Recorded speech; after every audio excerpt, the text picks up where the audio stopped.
Greetings, everyone. I'm Jeremiah. That's him. She's Vania. That's me. Welcome to another episode of the Beard and Curls podcast, where we discuss dating, relationships, marriage, mental health, and so much more. Today, we have a special guest with us who's going to break down everything you've ever wanted to know about personality types, amongst other things. Without further ado, cue that intro.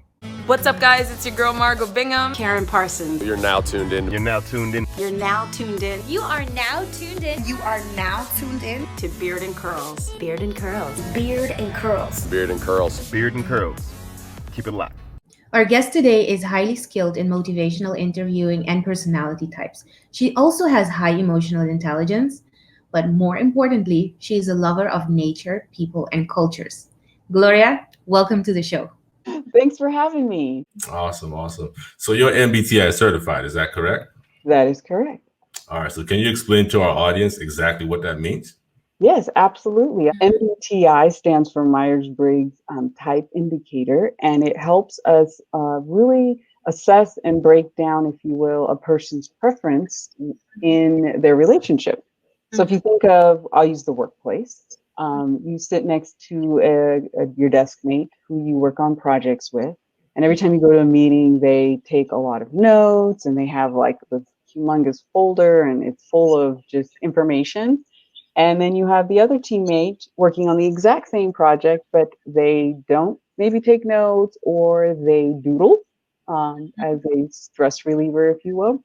But they do perform, they just don't perform in the same fashion as someone else. And so that may look very distressing, unengaged, and then it could cause friction.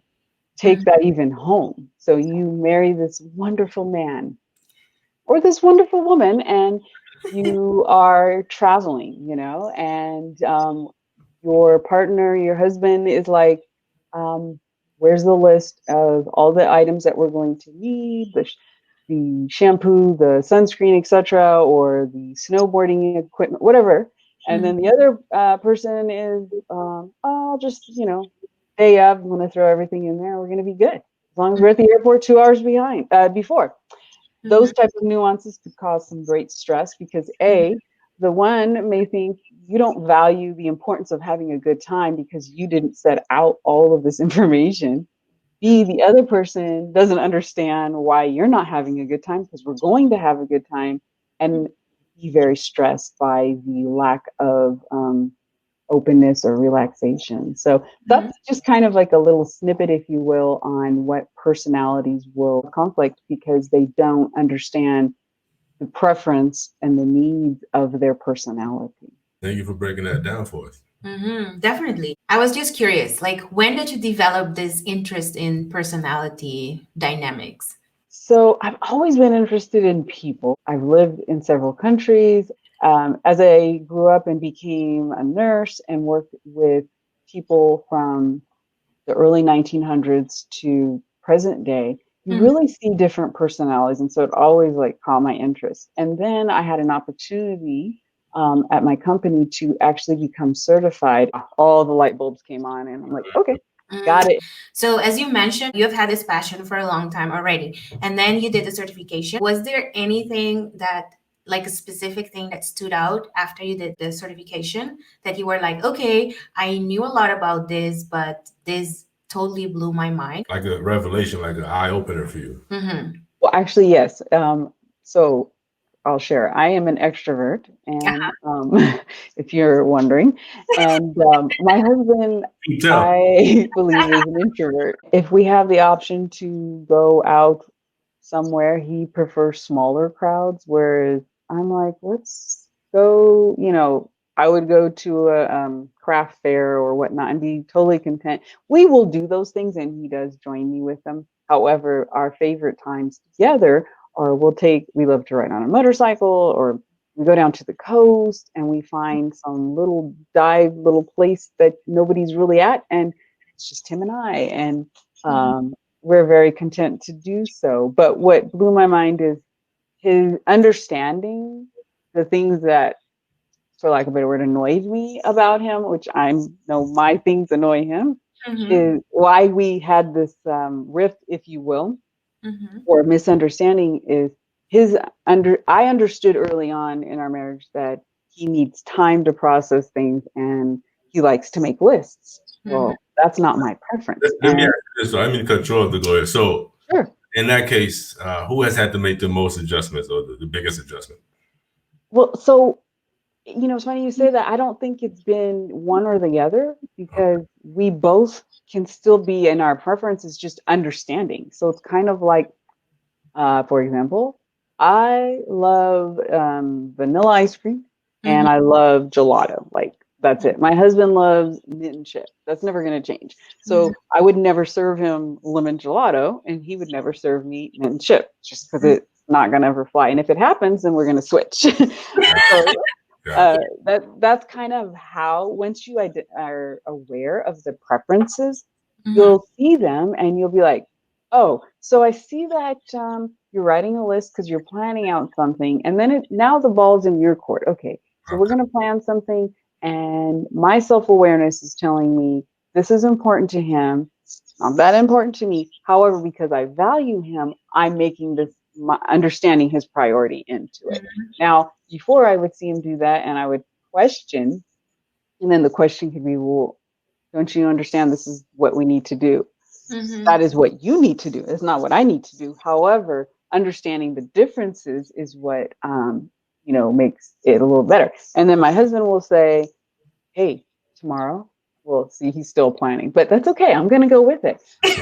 Sunday, would you like to go for a motorcycle ride? We'll get some work done and do this and that. And I'm like, yeah, but you could have told me that Sunday morning at 10 o'clock and I still would have been okay. But that's his way of opening and recognizing that, hey, Gloria likes spontaneity, or we'll go for a walk. We do lots of those things. But just being mindful of each other's difference.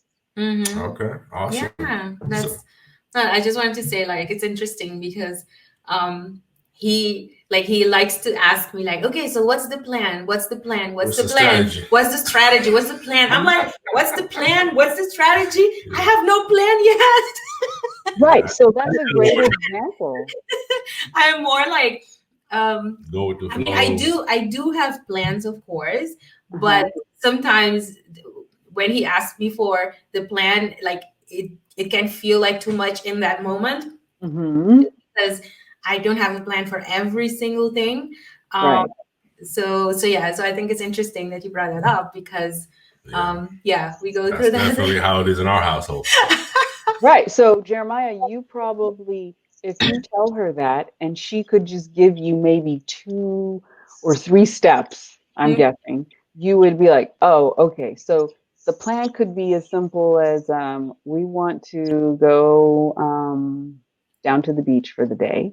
And Vania is just like, yeah, we're just going to go because that's what we would do. Right.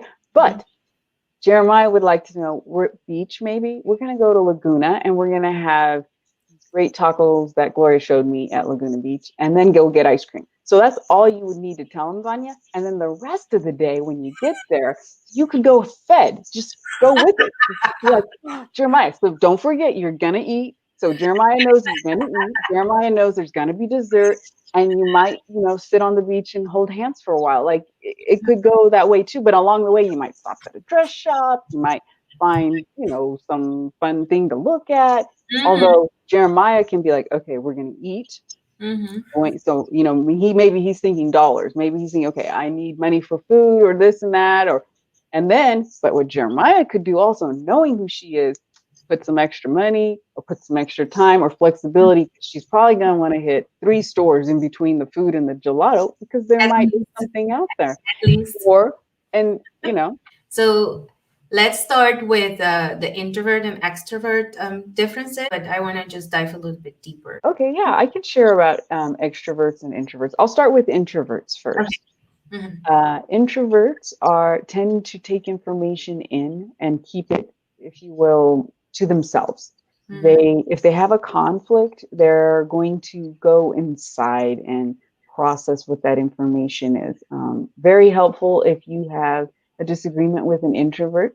For example, I have noticed and paid well attention. If I am talking to my husband and we're having a debate or a discussion and I share the information and then I pause. So before I would pause, 1, 2, 3, 4, 5. And my extroversion would be like, why aren't you speaking? Like, this doesn't make sense. I told you this, da, da, da, da, you know. Mhm. Now I share the information and I wait. And do you know I get a response? And I Mhm. don't have to go to 10. So that's just for me. But it may help somebody else. Just kind of notice if you are talking and they're not initially responding, that is a clue that they are processing internally, and to allow them to do so.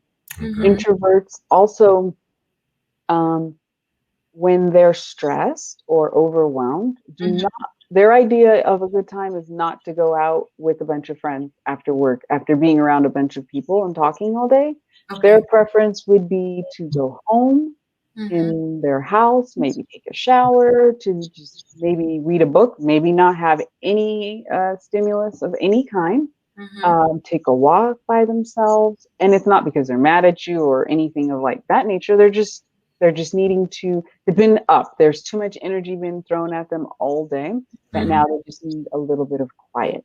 Mhm. Where an extrovert, I'll switch gears, would prefer after work.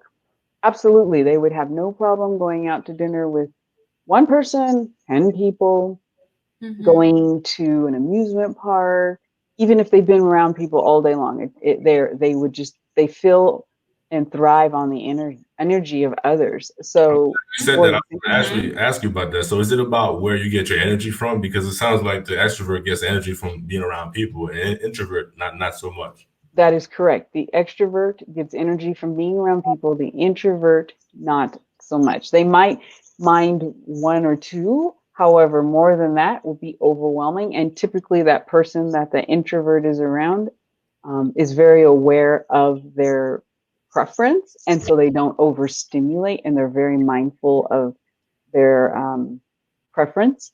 Mhm. And especially, I want to bring it into this current crisis that we're all enduring. For Yes. extroverts, for me personally, this has been very challenging. Not to say I don't have people around me, because I do, and I get hugs and love and everything. Mhm.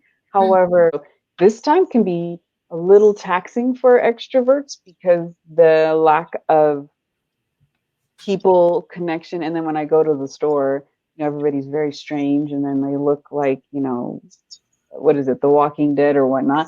And so to me, it's not good energy, and it's very frustrating. So I have found that I have to just be mindful of that. And I'm grateful and cherish what I have, but it does play a part. And so, for example, at the end of the day, I need some people to help recharge, if you will, as an extrovert, and not really having. So my husband works all day.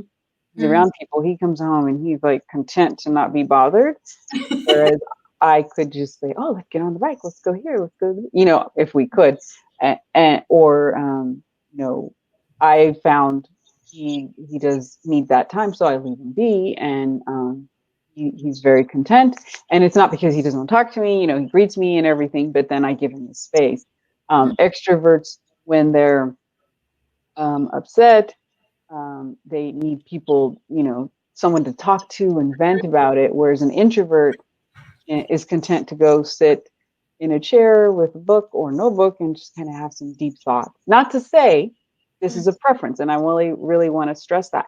Your preference, that's what your preference is. That doesn't mean that an introvert won't call up his extrovert friends and, say, you know what, did you see that last basketball game? And I was so upset, or they lost, da da da da, or Mhm. had a bad day at work, and maybe they share that with their spouse. But their preferences initially, I'm going to get in the car. I'm not going to turn any music on. I'm just going to go down the street and just be in tranquility, because I have moments of that way too. But Mhm. those are kind of your differences with extroverts taking energy from outside, introverts taking it from inside, but knowing that it's their preference, it's their natural inclination. However, they can swip and swap, if you will, when the time is necessary. Got it. Yes. Got it. Yeah, I Okay. think that's great information. And I think what I wanted to add also is like what I've seen a lot with introverts is like with the right person, they can open up like Mhm. really well, but Mhm. they don't necessarily.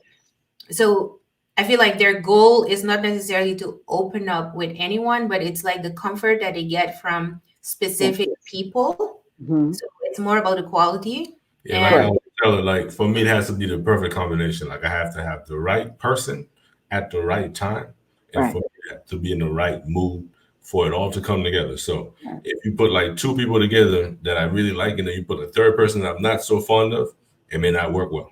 And so, it's got to be the right combination at the right time, and me being in the right mindset, and then we can have fireworks. Right. Right. Yeah. I love it. Yes. So there is something that I noticed, like, especially during the time that we're going through right now, right? It's interesting because you would think that a lot of introverts wouldn't have a problem because they may enjoy more alone time, or they process things internally. So I'm sure I've heard from a lot of introverts that are having a good time right now, just being by themselves or just with family. But I've also heard from introverts that are struggling because there are some introverts that, from my understanding and from my observation, they get energy from being at work, not necessarily with interacting a lot with people, but by being in an environment where they are around people, but still in their own little world, kind of thing.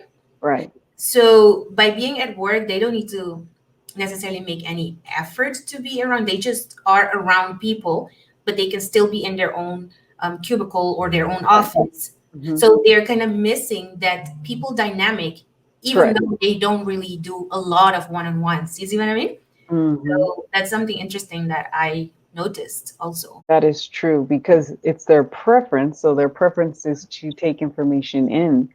However, it's not to say that they are against having interaction or some light stimuli, if you will, from your day-to-day work. So. Tell us a little bit more about the other subsets, like the sensors and intuitives. Oh, the sensing and intuitive. That's one of my favorites. The sensors are people who have a preference for making lists, people who have a preference for knowing step by step. They tend to see things as they are. If the sky is gray and there's clouds, okay, it's going to rain. Like they can just see it. Or they also don't. They like to have it calculated, if you will. They can understand A and B really coming together to make C. 1, 2, 3, 4. They can keep in a business. They do really well because they see the numbers. They work well off of graphs and Excel. They're great. Like ideally, if you have an assistant or someone in your work, depending on what you do. Now, mind you, the field can keep you in order. Someone who has a strong preference for sensing is very helpful. Although you do need a little bit of the intuition as well, which is the other portion I'll talk to in a minute, because you can't see everything black and white. Nothing on the planet is that way. However, the preference of sensing kind of directs you to it. It gives you very frank and direct information. It's not bad by any means. It's necessary. If you think about someone who works in a laboratory, you need to know, did they run the blood test to see the volume of red blood cells? You can't have a guesstimation because that won't work. The difference of life and death can occur in those scenarios. However, it's more broader than that, but that's just one side of it. On the other side, your intuitive folks see big pictures and are able to give a narrative to whatever they see. You could say, so tell me about your day. And you could have them share a story, if you will. Versus a sensing person would tell you, I did 3 things on my checklist, and they could name them off. Both are great. One isn't better than the other. They both can complement one another if the awareness is there. So an intuitive tells a story, and sensor would make a list, if you will, and give you just the facts. They would be great for police work, if you will. They look at things very objectively. You need to be objective. However, intuitives think big picture, where sensing sees, okay, I planted the seed, hasn't grown in 3 weeks. Mhm. The intuitive person will be like, oh, yay, we planted a seed. And before you know it, we're going to have a sunflower blooming. Whereas you're waiting, a sensor might get a little bit put off because it's taking a little bit a longer time and just is going by the current stage that it's in. So you need both. You need to be able to see the big picture, and you do need to know the stage you're in. So, for example, when you first get married or dating, you fall in love, and you see, this wonderful person, and you don't see necessarily, maybe you just see what they're able to do. Oh, she can cook, she can clean, for example, or he can fix cars and he can work and pay the bill. Yeah, that's today. But is that going to keep everyone happy for the next 50 million years of your life? No. So I like to keep in mind, big picture. Oh, till death do us part. That's intuitive, right? But today we're getting married, and today this is, so keeping in mind that both are needed. However, some people prefer looking through the lens of sensing, and others prefer looking at the big picture. I like that because, like, as myself, I like facts. Give me the facts, give me the stats. I always say I like facts and stats over emotion and opinion. I can appreciate that. I'm married to an S as well. And so I remind him frequently, you're not married to an S, you're married to an N. And feelings and intuitions and big pictures are everywhere. However, I listen when he shares, and I'm like, okay, well, he said this. Fine, okay. Well, still big picture, it could still go either way. However, the facts that we have in front right now show otherwise. So it's just, again, as I mentioned earlier, being mindful of, I like your point about we have to give and take more on that. No, I think it's both realizing, okay, she's big picture. I see today, she sees 10 years from now. Where can we bring it on home? To another point, I was going to say something real quick. Like with her, she's thinking about retirement. Like, how can we secure our retirement, 30 years from now? I'm thinking, no, we got to worry about today. If we don't take care of business today, it won't matter about retirement. We got to make sure we get through today to get to retirement. We can't be out here planning for retirement and not take care of business today. You can do both. But okay, so basically, like, when he talks like that, sometimes he confuses me because I'm like, oh, so you don't care about later. But then when I keep asking him questions, like, I discover that he does care, but he doesn't think about it. But he believes that when he works hard today, it will automatically result into that. It's like the stream. The stream goes into the ocean. So that's kind of how I see it. It's going to get there. So if we do the stream the way that we're supposed to do it, it's going to naturally go into the ocean. Okay. So sometimes it requires just a little bit more talking and explanation. And then I realized, okay, so we're kind of like on the same page, but we define it a little bit differently. And it's interesting because I realized that the sensors tend to be more like result oriented. Yes. And then people that are more intuitive, they tend to be more okay with the process. Right. So they're process oriented. So if they don't get the results right away, but the journey towards the result is good, they enjoy that journey also. Right. And so that's why I think it's really important to understand each other, because that's when you can respect each other's view and understand the differences in emphasis that both types have. So right. And both have to understand. So if you had all this knowledge and Jeremiah didn't understand, it would be like you're speaking in another language, but him understanding too. Oh, so she's thinking about retirement. So if he just gave a hook word such as, oh, okay, so today we're doing X, Y, and Z, which will work to our retirement, Vania would be like, oh, he gets it. But again, in Jeremiah's mind is, well, duh, we're working towards that. Anywho, we're just not seeing it as in the future, but she is seeing it in the future. And then when he speaks, you have to say, okay, he's focused what we're doing today to see what will happen in the future. And then together you will come. Yeah, and it's interesting because after talking about it, at first I can be a little bit frustrated, and then after talking about it, I realized that actually what he has in mind is better than what I was thinking. You know what I mean? So it's like he's taking risks and he has like vision and stuff, and then sometimes I feel like I have to let go and just trust him with his vision, because he likes to take risks in certain area that I may not take risks. I take risks in certain areas that he may not take risks. So it's about trusting each other on the things that you feel confident about taking risks. Right. So I thought that was interesting too. So let's move to the third one, which is the differences between thinkers and feelers. What can you tell us about that? Thinking and feelers. So thinking people think they tend to be kind of this running dialogue in their brain of what's going on.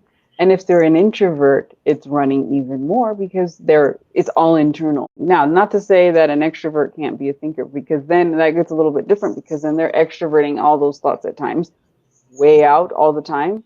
Because they're constantly just in a thinking process, and you're thinking about how you're going to make decisions and whatnot, versus what needs to be done. It kind of aligns with the facts. It doesn't mean that it's always that way, but it just means that you think about what is going to be the return on investment. What is the goal here, the end game, versus a feeler. Also thinks incessantly as well, although their thoughts go immediately to, is this going to hurt their feelings?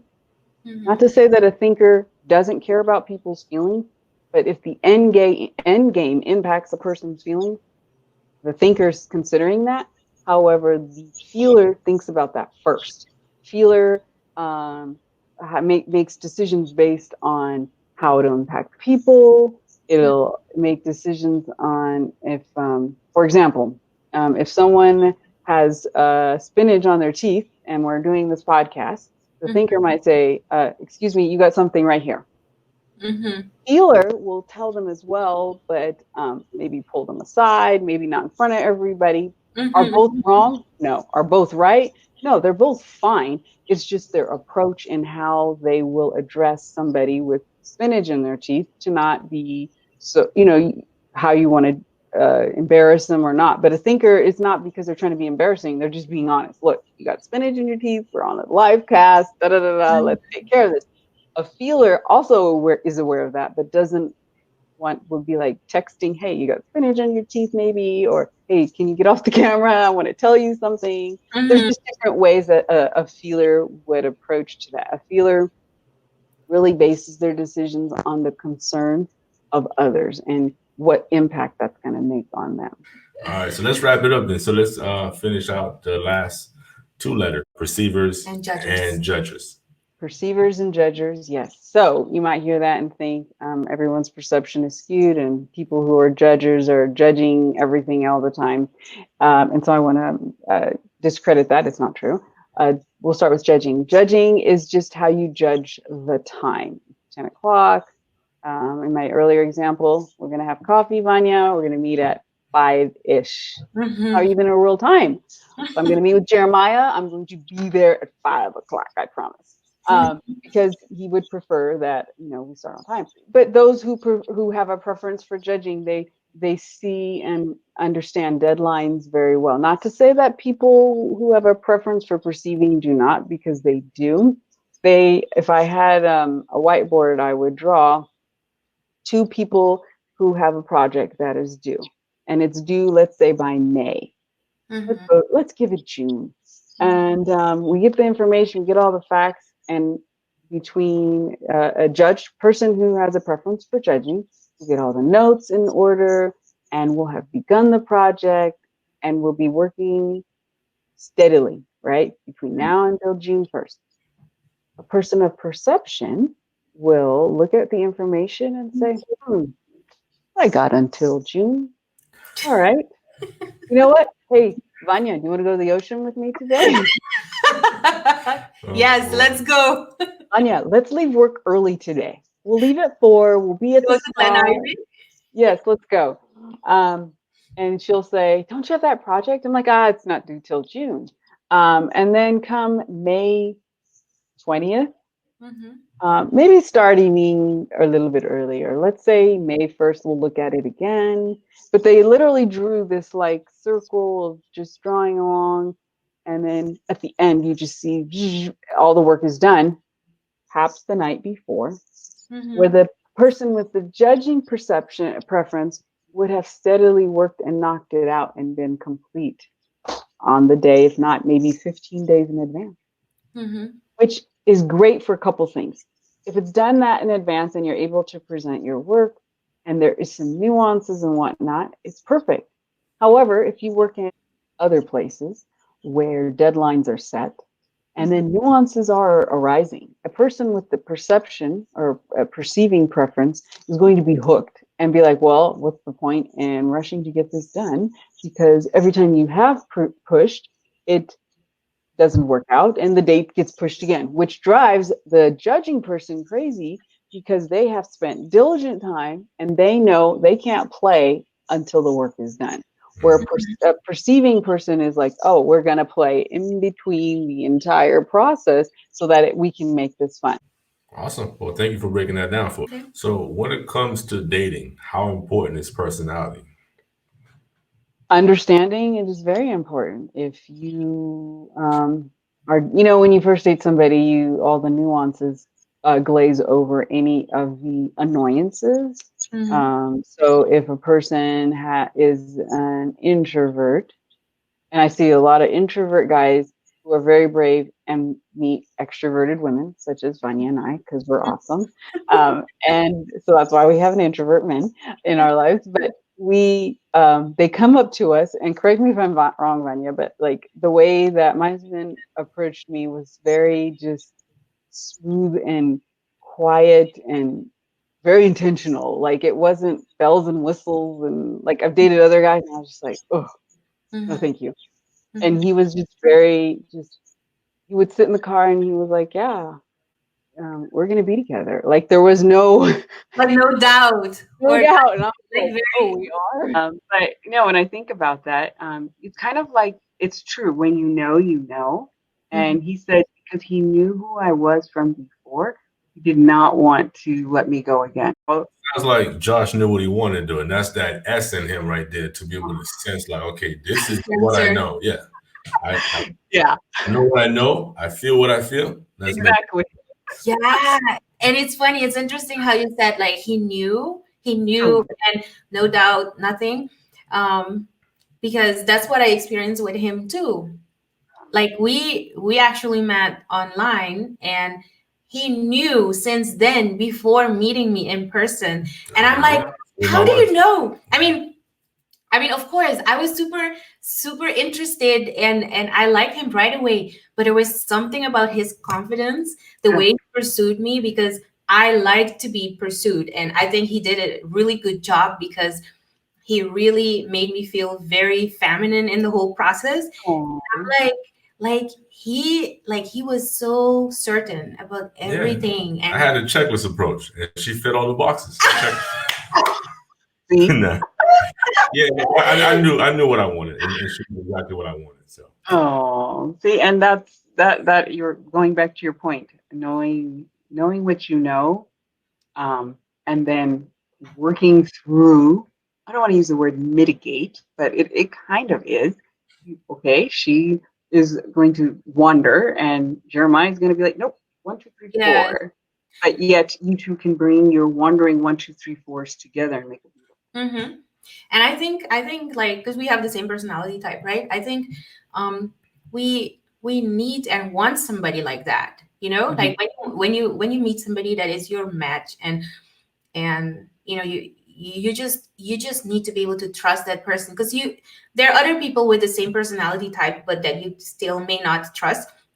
But when you find the right match with the right personality type, sometimes like personalities like us, we need to learn to let go and just trust because stop wondering. Otherwise we keep like just popping up ideas and so I think it's interesting to see the advantages in each personality types. And sometimes you have to trust me and stop overthinking things and just be like, let's Yes, go. Don't think. agreed.